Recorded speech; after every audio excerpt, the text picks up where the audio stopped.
Eu escrevi sobre o chat GPT, Aham. que inclusive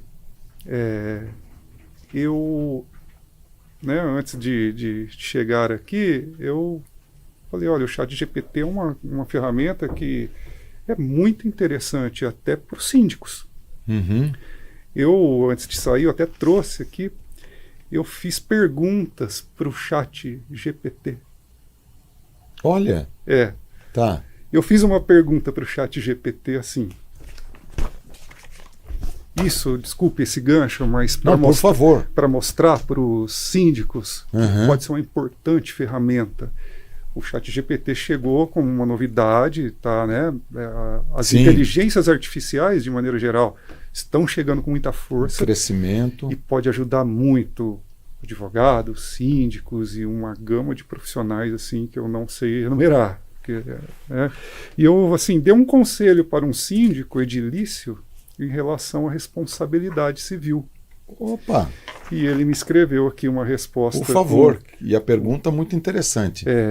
Posso ler? Pode. Eu tenho autorização? Claro. Então vou fazer aqui. Como síndico edilício, você tem a responsabilidade de gerenciar e tomar decisões em relação à propriedade que está sob sua responsabilidade. Isso inclui garantir que a propriedade esteja segura e em boas condições, bem como garantir que os residentes e visitantes estejam protegidos contra possíveis danos. Meu conselho para você não é o meu, da inteligência artificial. Sim. O meu conselho para você em relação à responsabilidade civil é estar sempre ciente das leis, que é muito importante isso, né? Sem dúvida. E regulamentações que regem a responsabilidade civil em sua região. Certifique-se de ter uma apólice de seguro abrangente que cubra todos os riscos potenciais associados à sua propriedade e suas operações. É importante que você faça um esforço consciente para manter a propriedade em boas condições e garantir que quaisquer problemas ou riscos sejam registrados e corrigidos. Faça inspeções regulares e adote medidas preventivas sempre que possível. Além disso, é crucial manter registros detalhados de todas as suas ações e decisões como síndico, incluindo quaisquer problemas ou incidentes que enviaram na propriedade. A palavra é inteligência artificial, não utilizou a palavra mais apropriada. Correto. Isso pode ajudá-lo a provar a sua diligência em caso de ação judicial. E terminando, lembre-se de que, como síndico, você é pessoalmente responsável por quaisquer ações ou omissões que possam resultar em danos ou benefícios para outras pessoas. Por isso, é essencial que você tome todas as medidas necessárias para proteger a propriedade e as pessoas que nela residem ou visitam.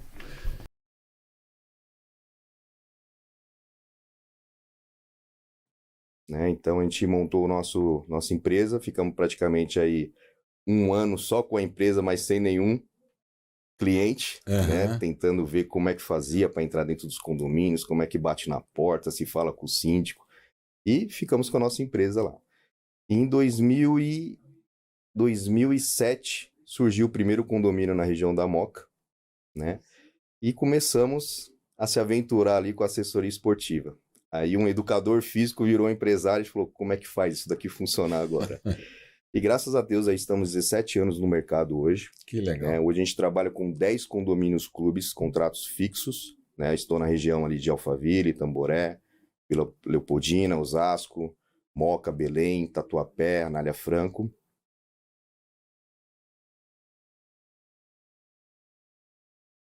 O direito, ele não se funda exclusivamente na lei. Há outros princípios ou valores que podem nortear o direito das pessoas. Nós, advogados, costumamos beber em 3 fontes: a lei, o costume e a jurisprudência, que são decisões repetidas dos nossos tribunais, que vão formando um conjunto de valores que podem nortear outras decisões.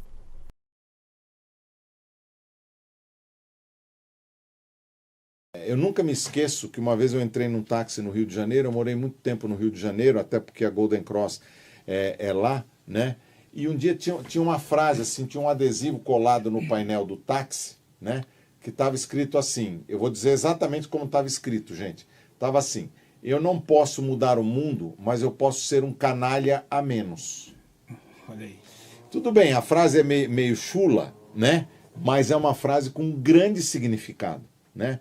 Eu, Demilson, não posso resolver o problema da educação do Brasil ou do mundo, mas eu posso ajudar, né? Sim. Eu posso ser alguém que estou contribuindo, que estou informando, que estou fazendo parte desse meio onde a gente convive. Muito bem. Então, essa é a razão de ser, né? E veio exatamente ao encontro esse momento em que a gente começou a fazer o desenvolvimento do marketing digital e, em seguida, o crescimento do podcast, né? Você foi um incentivador disso, a gente comprou a ideia, né?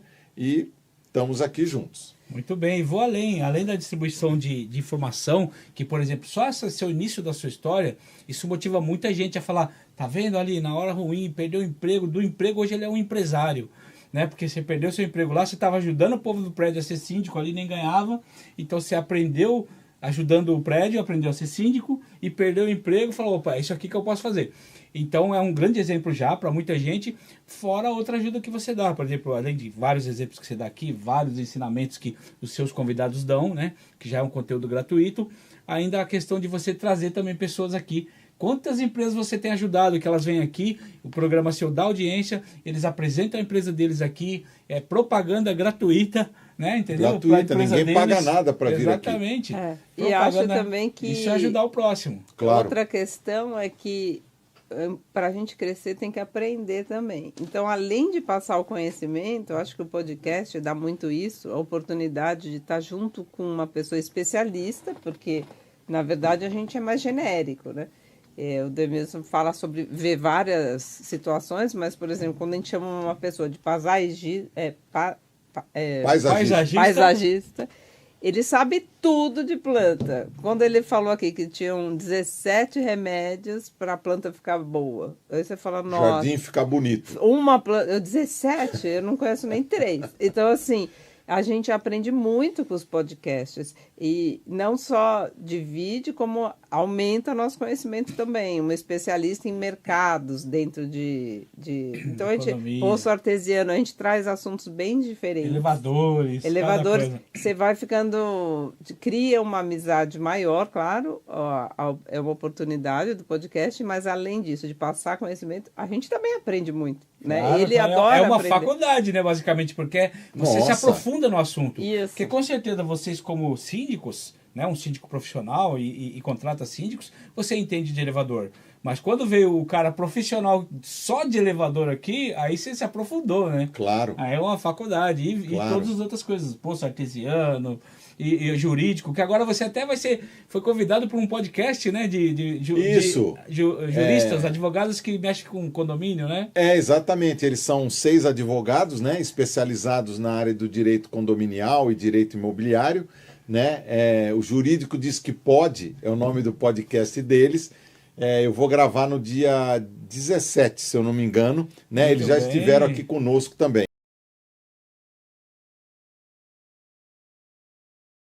A música veio na minha vida desde criança, na infância. Cresci na igreja, então toco na igreja até hoje. Então Que bacana. Vivo de música e toco na igreja.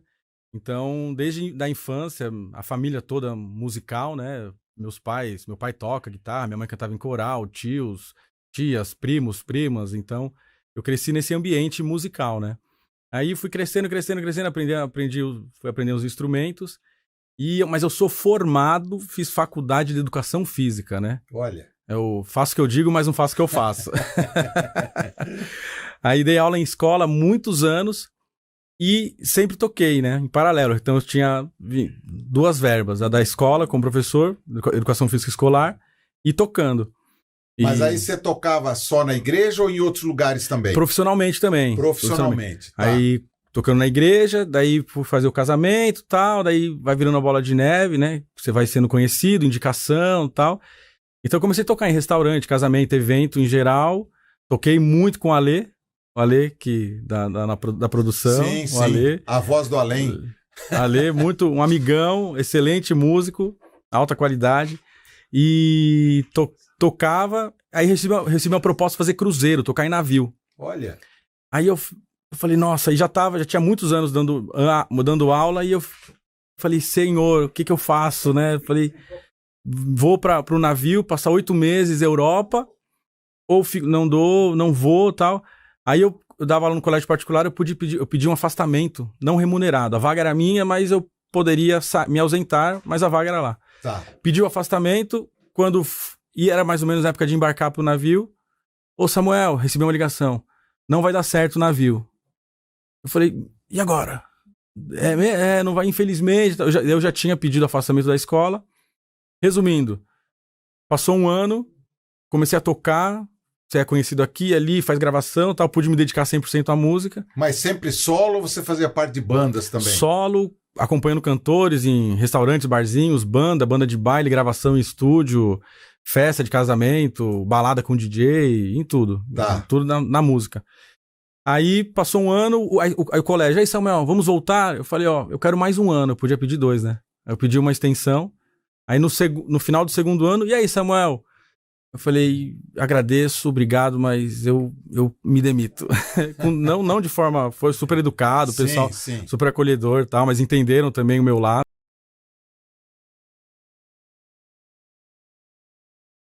Qual é a realidade aqui em São Paulo? Eu imagino que isso deva mudar de região para região. Sim. Em termos de você conseguir perfurar um poço, em termos de profundidade, né? Ela varia de quanto para você conseguir chegar num local adequado para captar essa água? Vai variar, tá? De região. Os poços que a gente trabalha estão em torno de 180, 250 metros. Tá? É uma média aqui em São Paulo para você consumir, extrair essa água da rocha. Certo. Que a gente, na verdade, entendemos que é uma água melhor, de melhor qualidade. Se for utilizar uma água superficial, que a gente pega uma água do solo, e aí essa água pode vir com algum problema, que geralmente é comum, ferro, manganês. Você vai gastar mais depois com o tratamento dessa água. Mas aí está em torno de até 100 metros. 80 a 100 metros já pega água superficial. Certo. Tá, mas os poços geralmente mais profundos, quando a gente perfura a rocha, encontra-se água na rocha, são a água de melhor qualidade. De melhor qualidade. Sim, exatamente. Uhum. Você tem uma ideia assim de valores? Quanto custa fazer um poço artesiano? Pronto hoje, documentado, com bomba, funcionando, outorgado, está girando em torno de 150 mil reais. 150 mil. Sim. Tá. E em relação, bom, claro, vai depender de condomínio para condomínio. Sim. Onde é que vai acontecer o ponto de equilíbrio, né, desse investimento em relação à água que é comprada da concessionária? O poço, com o decorrer do tempo, ele se paga. Tá? Um poço que se extrai até 1.000 litros hora, que já não é considerado um poço tão bom, mas 1.000 litros hora também é viável, teoricamente ele se paga. Leva um tempo, mas ele se paga. Você vai ter uma economia da rede pública, mas ele se paga. Com o tempo, ele se torna benéfico para o condomínio. Perfeito. Sem contar que, né, numa eventual falta de água da concessionária, você tem o plano B, que é o poço artesiano. Esse é o principal ponto. Sem dúvida. Agora, essa água que vem do poço, né, uma vez que está tudo legalizado e verificado, água tratada, etc., e vai passar a ser para uso humano, normalmente há um uso misto da água, né? Uma parte que vem do poço e uma parte que vem da concessionária. Geralmente, né? Porque já se paga o mínimo, né, da Sabesp. Então, para os poços que são melhores de água, então tem casos que a gente trata de alguns poços que são 5.000 litros hora, 10.000 litros horas, o pessoal usa o mínimo da Sabesp, desliga a Sabesp e deixa o poço consumir no restante do mês. Isso vai trazer uma economia gigantesca para o condomínio. Certo. Tá, isso aí na conta lá, na conta, né, no rateio lá da cota condominial, eles vão perceber, né, que o item água vai passar a ter um valor menor. Né? Na verdade, isso acaba vira cômodo, né? Os condôminos não percebem. Mas a hora que dá um problema no poço, que queima uma bomba, algo do tipo, e o condomínio fica 1, 2 semanas sem utilizar a água, aí todo mundo vê o tamanho e né? economia que esse poço gera. Perfeito, perfeito.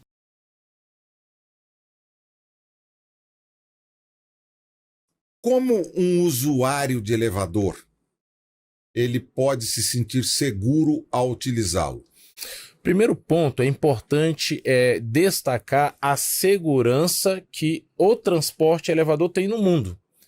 Muito se fala sobre ser o transporte mais seguro do mundo, e confirmo isso comparando ele com o transporte sem a intervenção humana. É como eu te falei, um avião ele tem um piloto, certo. Um carro ele tem ali um motorista.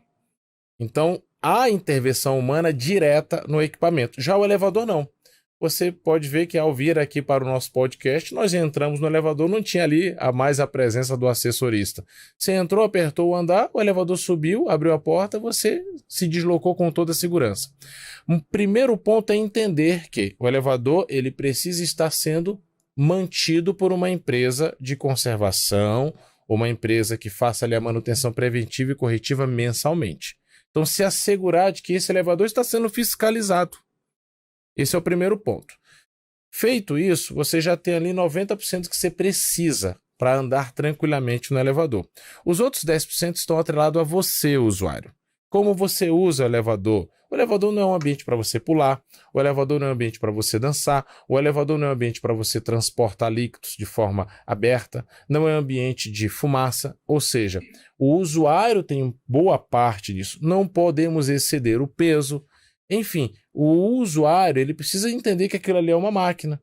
Por exemplo, vou te dar aqui, como eu sei que eu estou seguro? Já sei que se eu estou com uma manutenção preventiva em dia, isso me deixa 90% seguro.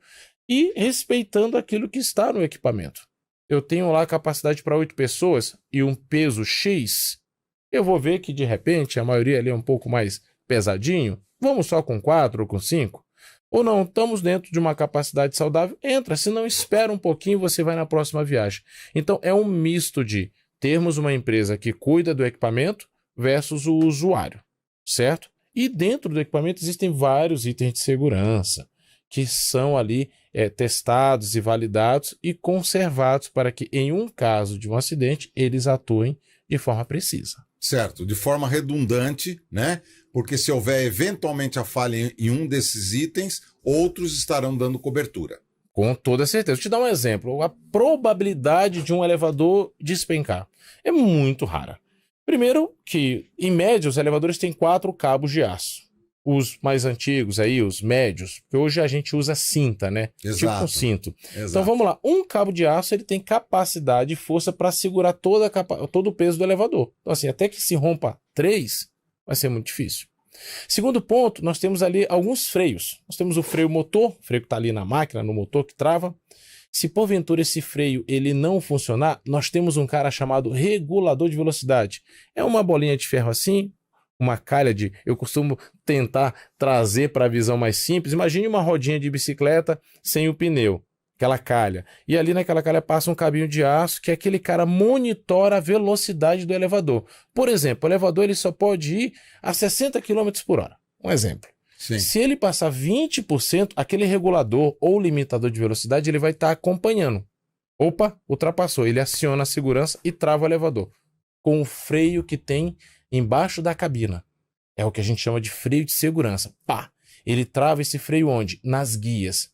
O que são as guias? São os trilhos por onde os elevadores... É a rua por onde o elevador sobe e desce.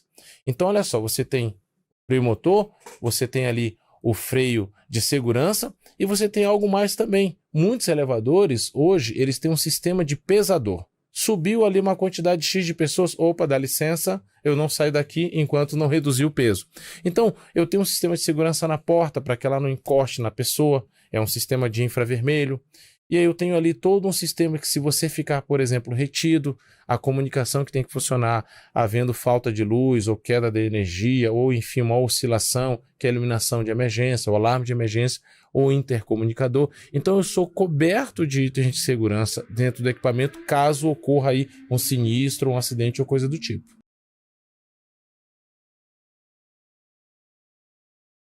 Cláudio, vamos entender uma coisa, até para a gente depois falar um pouquinho de soluções. Como é que começa um projeto? Então, por exemplo, um condomínio foi entregue pela construtora, né? Esse condomínio normalmente recebe pouquíssimos itens de tecnologia ou de eletrônica, né? Tanto para o controle de veículos, de pessoas, de perímetro, seja do que for, de CFTV, etc. Né?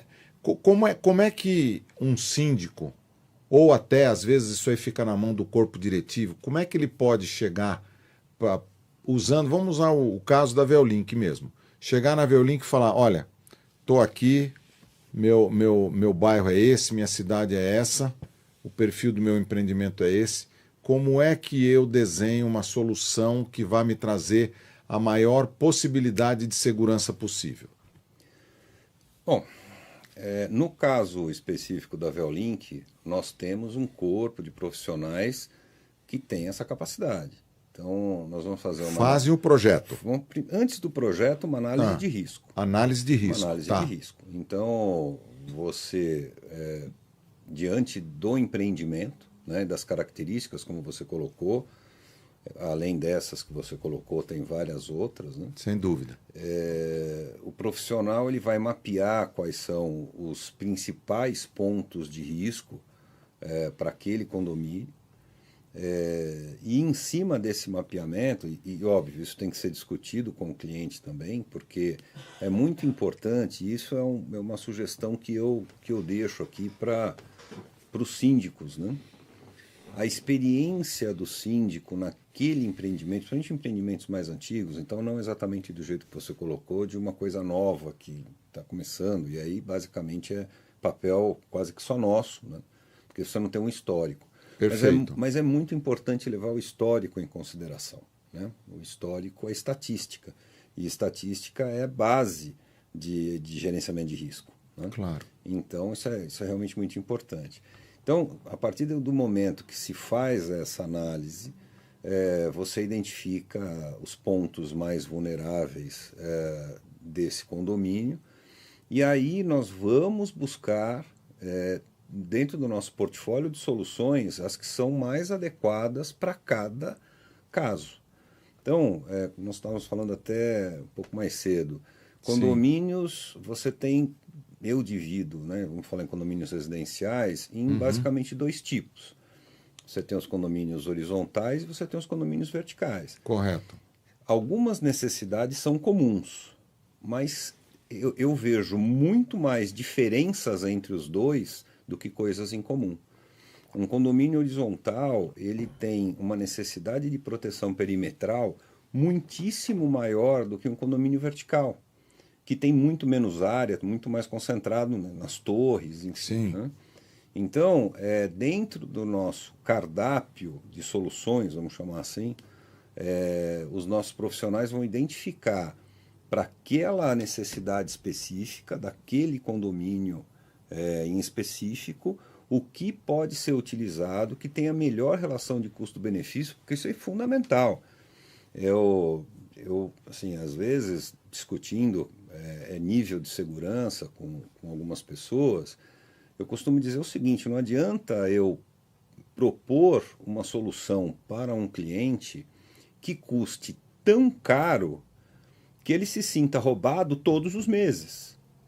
Ele fala, poxa vida, olha o tamanho dessa fatura que o pessoal está me cobrando, ou olha o tamanho dessa, sabe, como é que eu vou investir tudo isso num projeto de segurança? É um roubo.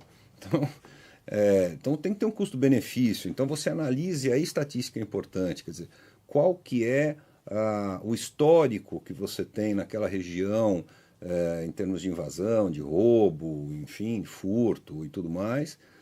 E o que eu tenho dentro do meu portfólio de soluções que tem um custo-benefício que pode ser atraente para aquele cliente, dando um nível de segurança confortável para os moradores daquele condomínio.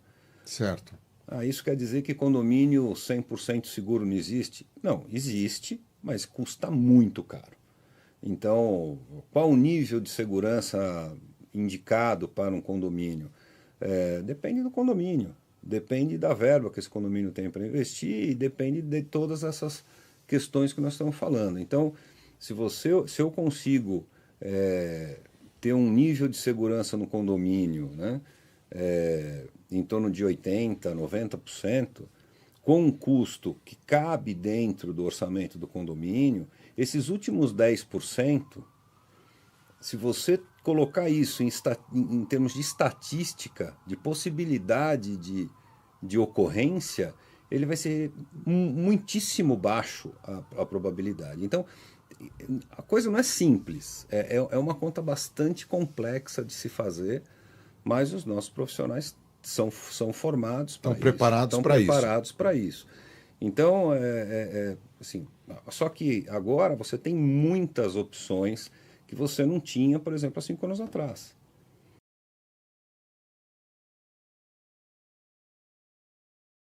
Mas tem gente que é terrível. A pessoa tá subindo, você fala, eu não vou descer agora não. Pra não encontrar com a pessoa. Você tá levando lixo, a pessoa tá descendo lá pra trazer o lixo também, você se joga na lixeira e espera ela sair, porque não vou trombar com essa pessoa. Eu já fiz isso, meu. Só cortando aqui rapidinho. É que eu tô me identificando com ela, né? Porque sempre tem aquelas pessoas que parece que é muito carente, né? Muito. Tem quem conversar e falar, vou alugar esse cara, né? Aí começa a falar de uma coisinha aqui com uma pessoa que não, já tá falando de outra coisa, aí já tá falando da família, né? Não, que ele não presta, você nem conhece a pessoa. Aí uma vez eu falei assim, opa, deixa eu fazer aqui uma ligação aqui que é urgente. Aí eu tinha esquecido no começo da conversa, falei que tinha descarregado o celular. Putz, milagres acontecem. Mas como que você vai ligar com o celular descarregado? Quando é assim, é melhor se jogar na lixeira, Roxinha.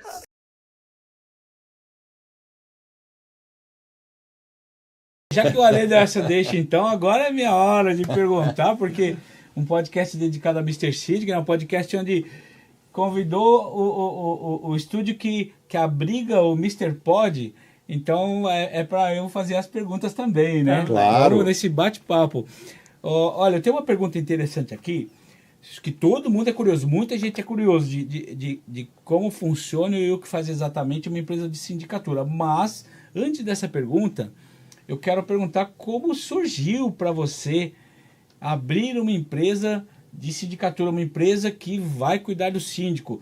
Claro que dentro dela você já vai responder se você era síndico, se você não era, se você gostava de síndico. Então a gente fica curioso lá atrás, né? Mas como surgiu? Como é que... até porque a empresa é de sucesso, né? Como é que começa esse negócio assim, de repente virou sucesso? Legal. Professor Demilson, que depois eles vão saber porque é professor. Me fala então, fala para todos nós aí, como começou a Mr. Síndico. Legal, legal. Bom, nós moramos num empreendimento aqui na região oeste de São Paulo, né?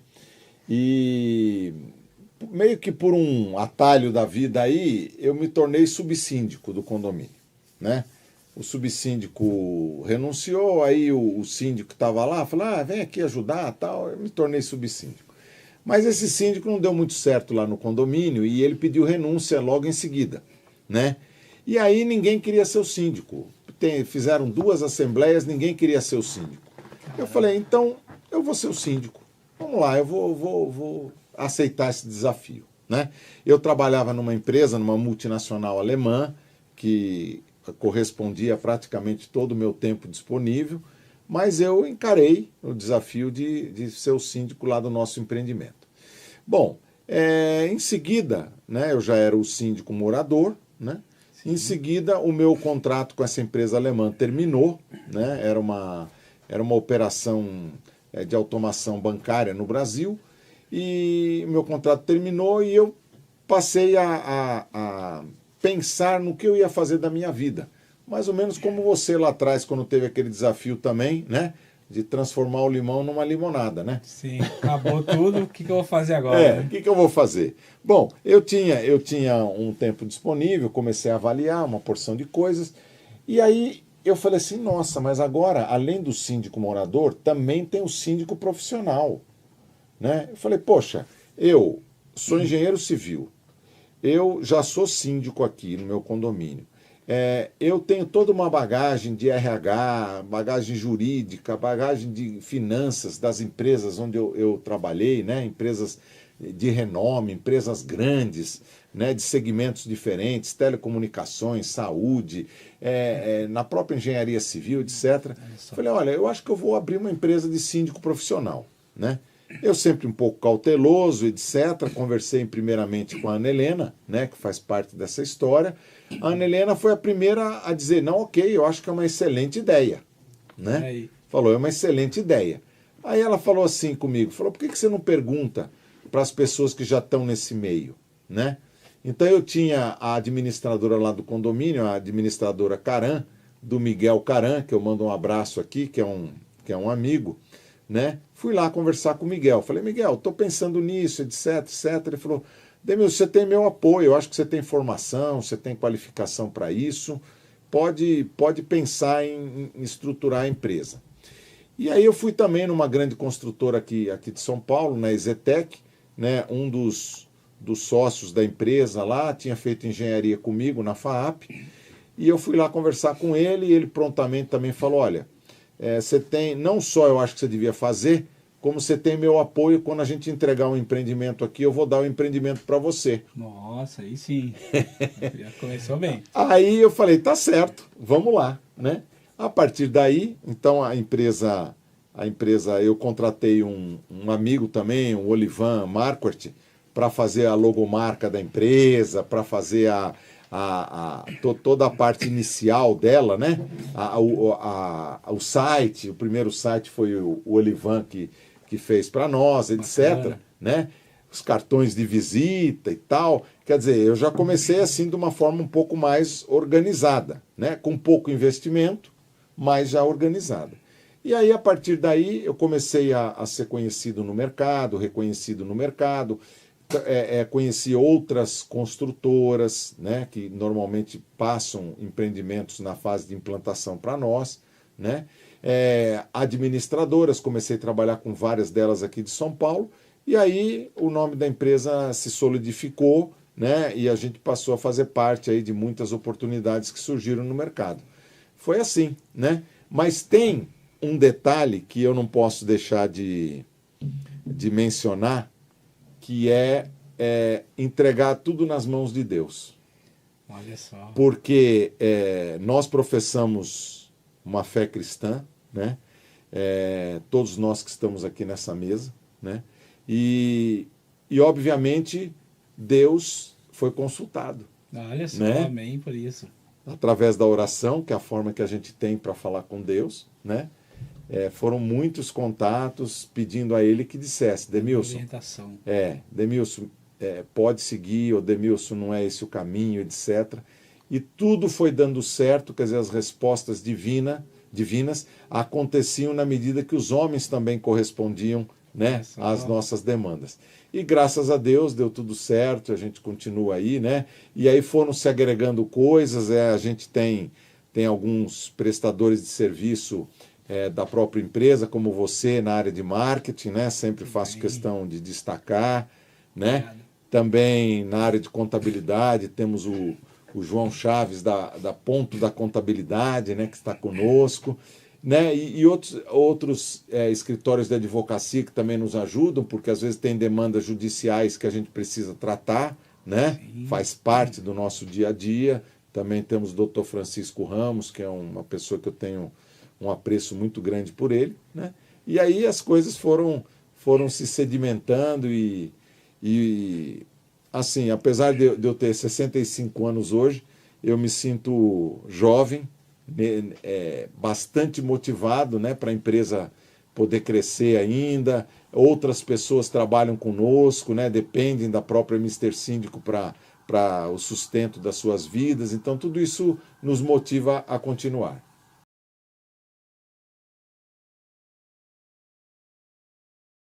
Ou que, poxa, será que não vale a pena a gente fazer uma adaptação nesse local para caber um mini mercado, né? Uhum. Então a gente consegue aproveitar essa área. Tem o Best Container, que são containers realmente, estruturas prontas, que a gente pode colocar em condomínios que não tem essa estrutura interna, né? Que também acontece bastante. Porque, Camila, é um desafio você achar um espaço no condomínio, né? Porque é tudo ocupado, né? Exato. Esse é o primeiro desafio que vocês encontram, né? Sim. Esse é o primeiro desafio, e é um desafio bem grande, porque os condomínios, a maioria deles não possuem um espaço específico para receber esse modelo de negócio. Apenas condomínios que são muito novos, né? Então, hoje em dia, até os que estão sendo entregues, eles acabam deixando já uma área exclusiva para o mini mercado por conta desse crescimento grande que teve desde a pandemia. Uhum. Mas, realmente, é um desafio.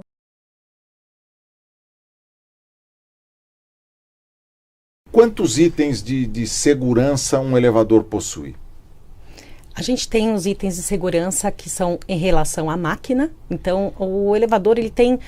se ele passa da velocidade nominal dele, ele está na descida, não na subida. Quando ele está descendo, quando ele passa de 5% da velocidade nominal que ele foi projetado, a máquina recebe um disparo eletrônico e o freio para o equipamento. Então, trava.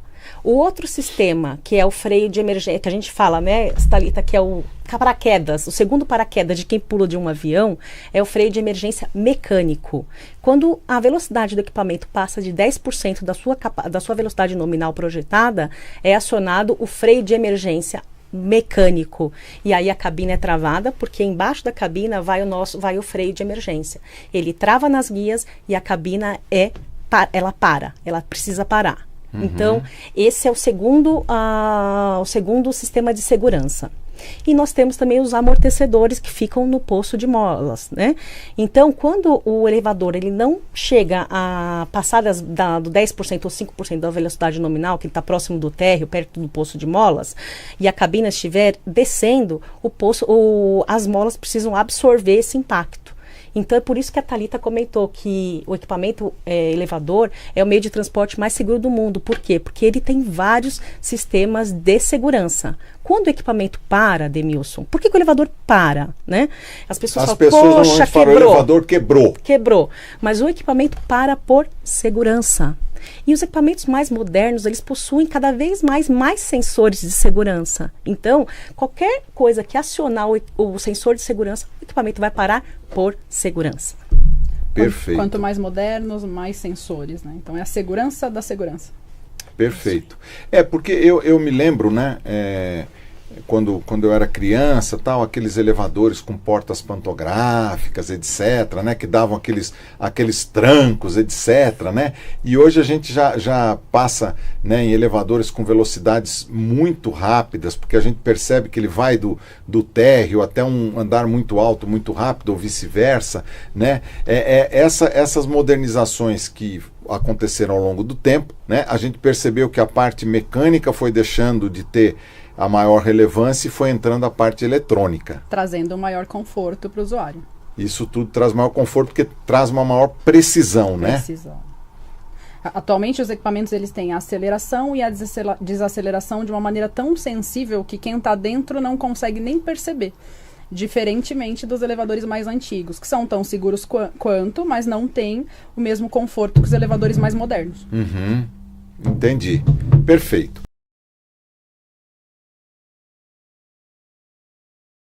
Própria logística. Esse é um grande diferencial da Direcional. É uma logística e, vamos dizer, um diferencial além da tiragem auditada enorme. Então, a gente tem São Paulo mapeado. Então, Demilson, essa seriedade das pessoas, pelo menos quando elas tem ali naquele momento. Olha, tá passando um vídeo aí, de olha vocês. Que bacana. Tá? Esse vídeo foi o vídeo dos 25 anos, fizemos, que mostra toda a nossa equipe. Nós também, a gente fala dos propósitos, né? Uhum. E a gente tem uma equipe forte. A Direcional, eu não sou... Gente, eu sempre falo, né? Eu não sou ninguém, eu tenho uma equipe. Eu tenho o departamento comercial, temos a jornalista, temos a distribuição, temos o pessoal interno. E muito importante que os nossos funcionários, por exemplo, aqui os nossos carros da distribuição. Olha. Isso é importante também, tudo adesivado, a frota, tudo adesivado. A gente tem tudo mapeado. Existe uma organização enorme. Então, esse é o tipo de trabalho. Esse é um síndico profissional, Luiz Lopes, que ele tem uma história linda também como a sua.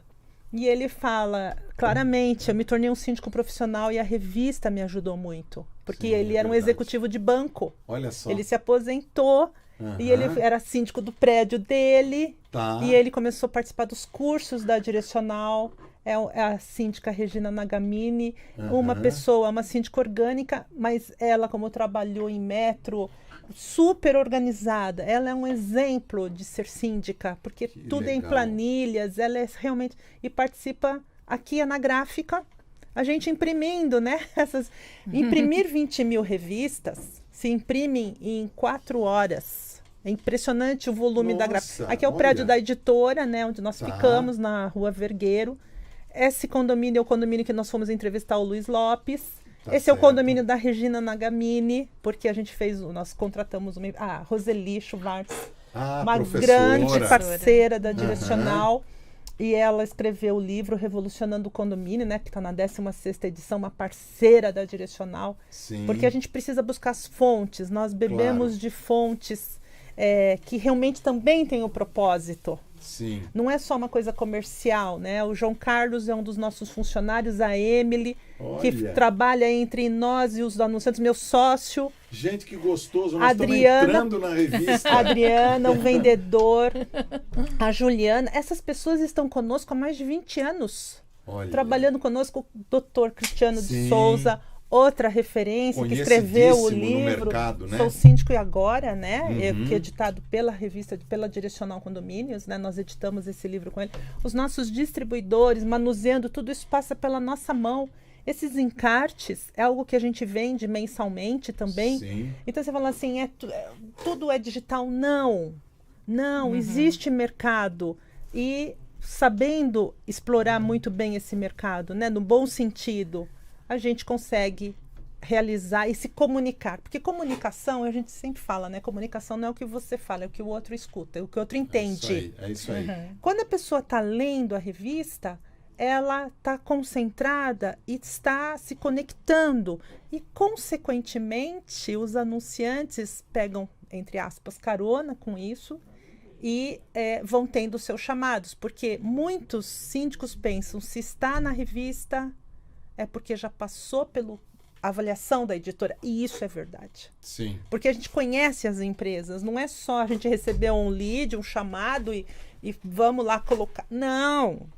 A gente demanda de uma reunião, a gente demanda de uma conversa, de uma avaliação. Claro. Então, os síndicos acabam falando, bom, a Direcional Condomínios é uma revista confiável. Então, por isso que a gente sobreviveu. É lindo e maravilhoso as redes e a tecnologia. Mas como síndico, a revista tem um valor agregado.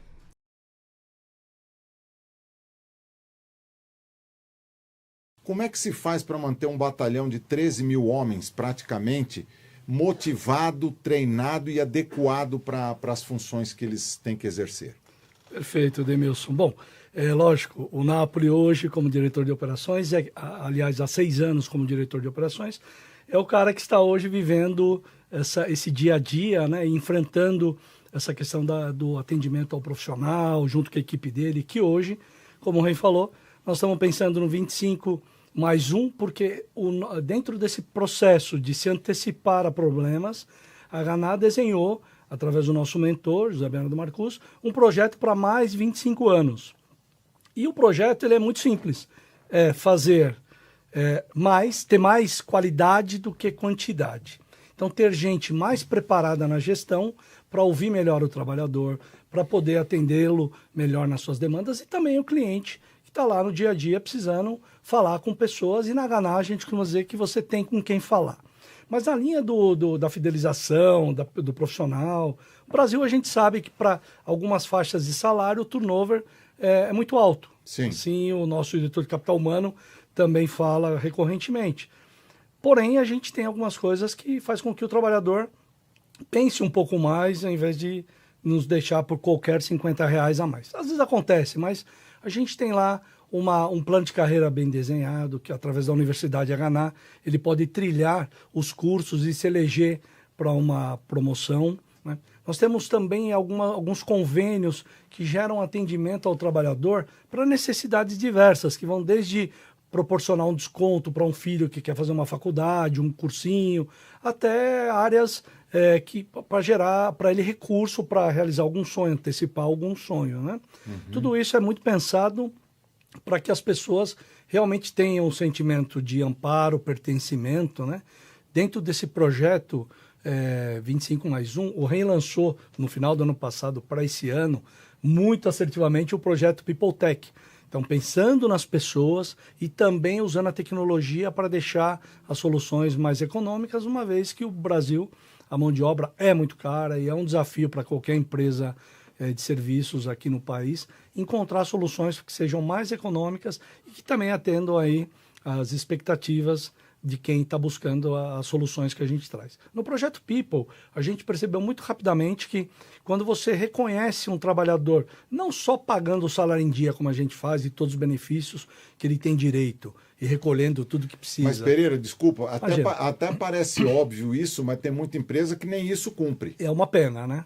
É uma pena, nós não... parece um contrassenso, mas nós não comemoramos, primeiro, o aumento da violência. Pode ser que as pessoas pensem, pô, uma empresa que vive de segurança privada aumenta a violência, ela está comemorando. Não, porque nossas famílias estão expostas e nós expostos à mesma violência. Então, isso não comemoramos. E os países mais envolvidos são aqueles que mais gastam em segurança e que têm, muitas vezes, um equilíbrio de segurança pública até bem razoável, né? A gente pensa nessa questão do ser humano, né, em trazer para ele uma condição com que ele reflita e fale, poxa, além de ter uma empresa séria que paga tudo direitinho, a gente fala para o tomador de serviço para fazer algo a mais, que para nós já é um pouco difícil, dependendo do tipo de ação, e parece pouco quando se fala dentro de um valor de contrato, às vezes falar de 1% do contrato, parece pouco, mas para nós que as margens cada vez são mais apertadas, é muito. Mas para o cliente, às vezes 1% dentro do negócio, no mês, não é relevante. E nós conseguimos, com esse 1%, trazer para o trabalhador coisas como, por exemplo, um treinamento estendido, que é um treinamento que ele executa após a jornada de trabalho dele, devidamente remunerado. Nesse treinamento, a gente faz um acolhimento através de um ambiente social, com um café, com uma coisa bacana, gostosa para ele participar. Reconhecer o desempenho por assiduidade, através de uma análise mensal do desempenho do trabalhador, frequência, etc. E também gerar para ele, às vezes, uma equipe que é grande, o destaque do mês, no dia do aniversário do cara, da pessoa, entregar para ele... Ser lembrado, ser lembrado, né? A pessoa ter, por uma ação bonita, um empenho, um comprometimento que ele teve num atendimento que se destacou, divulgar isso, mostrar isso, né? E até premiá-lo por esse desempenho. Tudo isso tem feito com que a nossa área de operações consiga, junto com a nossa área de capital humano, manter o trabalhador junto conosco, né?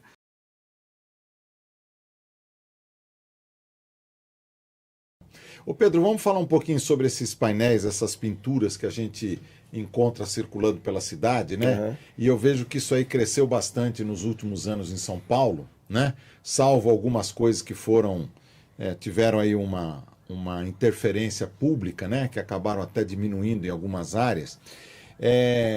Fala para nós aqui como é que nasce um projeto de uma pintura em algum espaço que tem visibilidade para o público, né? Seja em área pública ou em área privada. E aí eu vou pedir para o Ale já ir passando aqui alguns painéis que vocês já fizeram, né? Você fez, alguns você faz em parceria com seu irmão, né? Você é o Pedro, ele é o Paulo. Isso. Ótimo, são nomes bíblicos e bonitos, né? Obrigado. Então, o Ale já está passando aqui algumas imagens, né? De coisas que vocês criaram. Esse foi até recente. Foi feito essa semana agora que passou. Olha. Isso daí foi um muralzinho, né? Num restaurante, inclusive que eu faço lá shows, né, ao vivo lá nesse restaurante. Tá. E aí pra você ver como uma coisa leva a outra, né, no meu caso, como músico e artista, né. Sim. Eu tocava lá e aí eu vi uma arte lá que ele fez dentro do bar lá. E aí eu falei pra ele, pô, ficou legal. Ele falou, você gostou? Eu falei, gostei. Pô, mas você podia ter me chamado, né? Aí ele assim, mas você pinta? Eu não sabia. Pinta? Falei, pinta, olha aqui minhas artes, tava mostrando na minha rede social. Uhum. Aí ele já deu aquela impactada, né? Falou, é você que faz isso? Eu falei, ele, nossa, aí já começou a ter essa outra parceria também na parte artística, né? Uhum. Com ele. Então, inclusive aquele outro desenho que apareceu ali, que é uma arte baseada, tá? Ela é baseada na arte de um outro artista chamado Lobo. Tá. Artista brasileiro, volta chamado um pouquinho, Lobo. Ale. Isso, obrigado. Isso não é uma criação minha, assim, na composição das coisas, né? Mas esse tipo de arte, assim, juntando esses pontos turísticos, né, de São Paulo, do Rio. Exato. E, inclusive, ele tem até um outro que ele faz de outros estados, de outros países e tal. Uhum. E é de um artista chamado Lobo, né? Porque a gente tem que dar um mérito também pra ele que cria essa... Não, espetacular, quer dizer... Mas a reprodução disso é difícil de fazer, né? Porque é muito simétrico, né? Você pode ver que é bem certo na janelinha dos prédios. Uhum. Então você tem que fazer com bastante paciência, porque se você tiver um dia assim que você brigou com a sua mulher, por exemplo, você vai fazer o prédio todo demolido já. Não, mas eu acho incrível que, por exemplo, eu estou olhando aqui mais à direita, né? A gente tem ali o Farol Santander, que era o Banco do Estado de São Paulo. Você tem a Liberdade, você tem aquelas esculturas que estão ali perto do Parque Ibirapuera. Da migração japonesa, né? Migração japonesa, você tem a Ponte Estaiada, você tem o MASP, tem a Estação da Luz, né? Isso. Ali é aquele hotel, acho que é Holiday Inn, né? Isso. No Anhembi, né? Ali aí tem o Cristo, né? O bondinho ali em cima. Bondinho do Pão de Açúcar. E ali é uma referência de uma pessoa andando de bicicleta, assim, né? No calçadão lá, né? Uhum. E ali um orelhão, né? O famoso orelhão. O famoso orelhão de São Paulo, que hoje não existe mais. Não existe mais. E o Memorial da América Latina ali. Isso, né? Aquela mão sangrando. Que o Niemeyer desenvolveu, né? Exatamente. Muito legal. Então, aí a gente vai vendo aí outros temas. Você vê, olha, dá pra ver aqui o tamanho desse painel, né? Da Rita Lee, porque tem vocês ali. Sim. Né? Você é o que tá de camiseta preta aqui? Isso. Tá. E o camiseta branca? Ali é um artista amigo nosso que também fez parte desse projeto, que é o G. Moura, e ali embaixo é meu irmão, Paulo Terra. Ah, tá certo. Então é o Paulo, eu, Pedro Terra ali e o G. Moura. Tá. Muito legal, muito legal. Então, e como é que surgem esses temas, né? Porque, por exemplo, vocês pintaram ali a Rita Lee, aqui tem a Glória Maria, etc. Como é que surge esse tema? Vocês gostam muito de retratar pessoas? Então, a gente... lá no início, né? Quando a gente começou a fazer grafite, né? A gente pegava bastante comércio, né? De rua, assim. Então, a gente fazia... coisas do comércio, sabe? Tipo, na porta, assim, de aço, ou numa paredinha, assim, e tal. Tipo, o cara vende, sei lá... peça de automóvel. Isso. A gente fazia ali as peças de automóvel. E aí, umas coisas, assim, que pra gente, comercialmente, pra mostrar uma arte mesmo, não é tão bacana, né? Uhum. Pro comerciante porque ele tá mostrando o produto dele. Mas pra gente mostrar isso pra alguém, pra dar uma impactada, a pessoa olha e fala... que é isso aqui, né? É uma peça de carro, que é isso? Né? Entendeu? E aí a gente começou a falar assim, a gente precisa fazer coisas que a pessoa olha de primeira e já se agrada, que seriam rostos, né? Rostos de pessoas e tal. E aí a gente começou a correr mais atrás dessa parte, assim, de fazer, né, homenagem, né, para artistas que estejam vivos ainda ou que já morreram, né? Que Sim. Tem muita gente que... A gente, infelizmente, na rede social, a gente tem os haters, né? Exato. Sempre acha um motivo ali pra dar uma cutucada, mesmo se é uma coisa muito boa, ele fala, mas tem algum motivo ruim pra ele. E vira e mexe, a gente recebe alguns assim de que, vocês só fazem homenagem pra quem já foi, por que não fez em vida? Não. Por exemplo, esse da Glória Maria, a gente fez pra ela em 2016. Então, assim, ela ainda estava viva, Sim, muito e viva, tava né? bem. Tava bem, entendeu? Inclusive, essa imagem do mural que a gente tinha feito em homenagem à Rede Globo, há 50 anos da Globo, aqui embaixo da ponte da Casa Verde. Tá. Então, ela era uma das homenageadas. A gente dividiu a Globo entre atores, apresentadores e jornalistas, né? Uhum. Então, a gente fez alguns jornalistas, tipo William Bonner, Fátima Bernardes e tal. Tinha o Galvão Bueno também? Tinha o Galvão Bueno, Uhum. tinha o Luciano Huck, tinha inclusive, ele foi gravar com a gente lá. Ele ficou sabendo do mural e foi lá. Tá. A gente participou do programa dele no Caldeirão do Huck, né? Que ele tinha na época. Sim. E tinha Milton Gonçalves, que hoje em dia, né, faleceu também. Uhum. Jô Soares, que ainda estava vivo também. Então Tá. a gente fez bastante gente que hoje, infelizmente, já se foram, mas que ainda estavam vivos.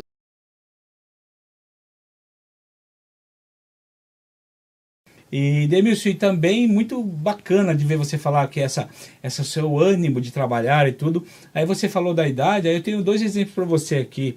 Sabe que o Sidney Sheldon, né, um dos maiores escritores do mundo, ele escreveu seu primeiro livro aos 50 anos. Olha! Aos 50 anos de idade.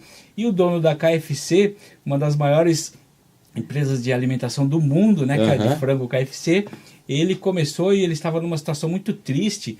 Ele abriu a sua primeira loja com 64 anos. E hoje é uma empresa mundialmente famosa e rica. E ele está lá vivo, firme e forte. Hoje Começou a com gente vive 64 100 anos, né? A gente tem uma expectativa de vida 100 anos, então a gente tem que mesmo se atualizar e entender isso. Eu posso citar um outro exemplo? Opa! Eu fiz parte de uma organização por 14 anos como funcionário, que foi a Golden Cross. Golden Cross. Né? A Golden Cross foi líder de mercado durante muitos anos na área de planos de saúde, né? E foi uma empresa de vanguarda, uma empresa que abriu muitas coisas novas no mercado e assim por diante, né?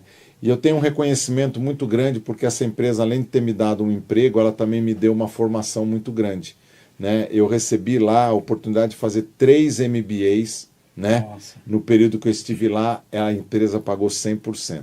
Olha só. E o fundador da empresa, Dr. Milton Soldani Afonso, né, que está vivo com 101 anos de idade, né, que é uma benção ele estar vivo ainda, ele fundou a Golden Cross com 56 anos. Olha mesmo, eu não sabia de quando ele fundou a idade Isso, dele. com 56 anos. E ele tinha feito outros negócios antes, não tinham dado muito certo, alguns negócios tinham quebrado, etc., né? Mas aí com 56 anos ele fundou a Golden Cross e foi esse sucesso que foi. A empresa ainda existe, está lá na sede no Rio de Janeiro, né?